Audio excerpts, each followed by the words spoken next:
महोदय, जैसा कि एक विद्वान ने कहा है, अगर मित्र देशों ने विश्व युद्ध के बाद जर्मनी के साथ बेहतर व्यवहार किया होता तो हिटलर का उदय न होता और न द्वितीय विश्व युद्ध छिड़ता।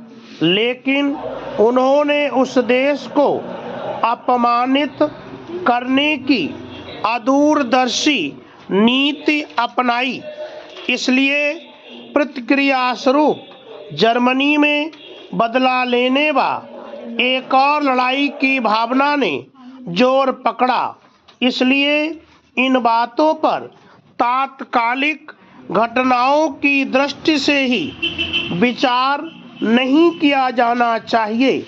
हमारा एक अति प्राचीन देश है, हमारा अस्तित्व हजारों वर्षों से रहा है और हजारों वर्षों तक रहेगा। इसलिए हमें केवल यह चिंता नहीं करनी चाहिए कि इस वर्ष या अगले वर्ष या 5 वर्ष बाद क्या होगा। हमें देश के भविष्य की चिंता करनी है।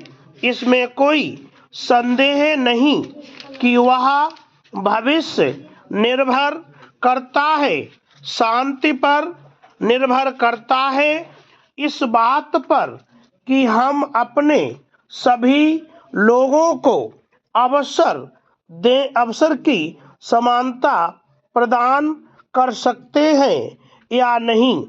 जिस प्रकार सीमाओं पर या विश्व रंगमंच पर टकराव की स्थिति से हम कमजोर बनेंगे, उसी से चीज देश में इस भावना का प्रसार करती है कि गरीब गरीब हैं और बने रहेंगे तथा अमीर अमीर बने रहेंगे। वह अधिकांश सामाजिक उथल पुथल का कारण बनेगी और अगर समाज में अशांति है तो प्रगति संभव नहीं होगी, शांति संभव नहीं होगी तथा हर चीज के लिए खतरा पैदा हो जाएगा।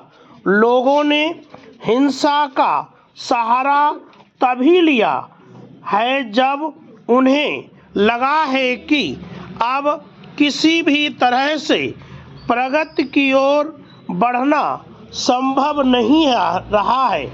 मैं हिंसात्मक तरीकों के पक्ष में नहीं हूँ, क्योंकि उनसे कोई समस्या हल तो नहीं होती बल्कि अनेक नई समस्याएं पैदा हो जाया करती हैं। यानी गरीबी और असमानता वास्तव में हल नहीं होती। इसलिए चुनाव परिवर्तन और अपरिवर्तन के बीच न होकर शांतिपूर्ण परिवर्तन और हिंसात्मक परिवर्तन के बीच है। प्रश्न यह है कि क्या हम ऐसा परिवर्तन चाहते हैं जिसे हम रूप दे सकें, दिशा दे सकें। ऐसा क्या करें और हमें पता ही न लग पाए कि वह हमें किधर ले जाएगा।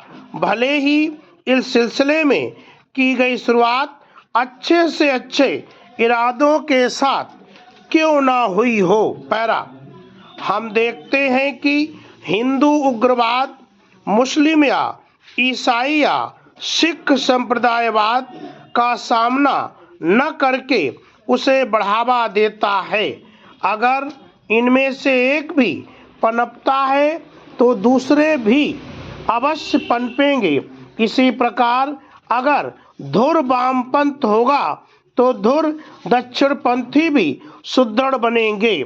इसलिए यह महत्वपूर्ण है कि शांतिपूर्ण लोकतंत्री परिवर्तन का हमारा तरीका सफल बने। मैं सोचती हूँ कि भारत की अधिकांश जनता ऐसे ही परिवर्तन के पक्ष में है।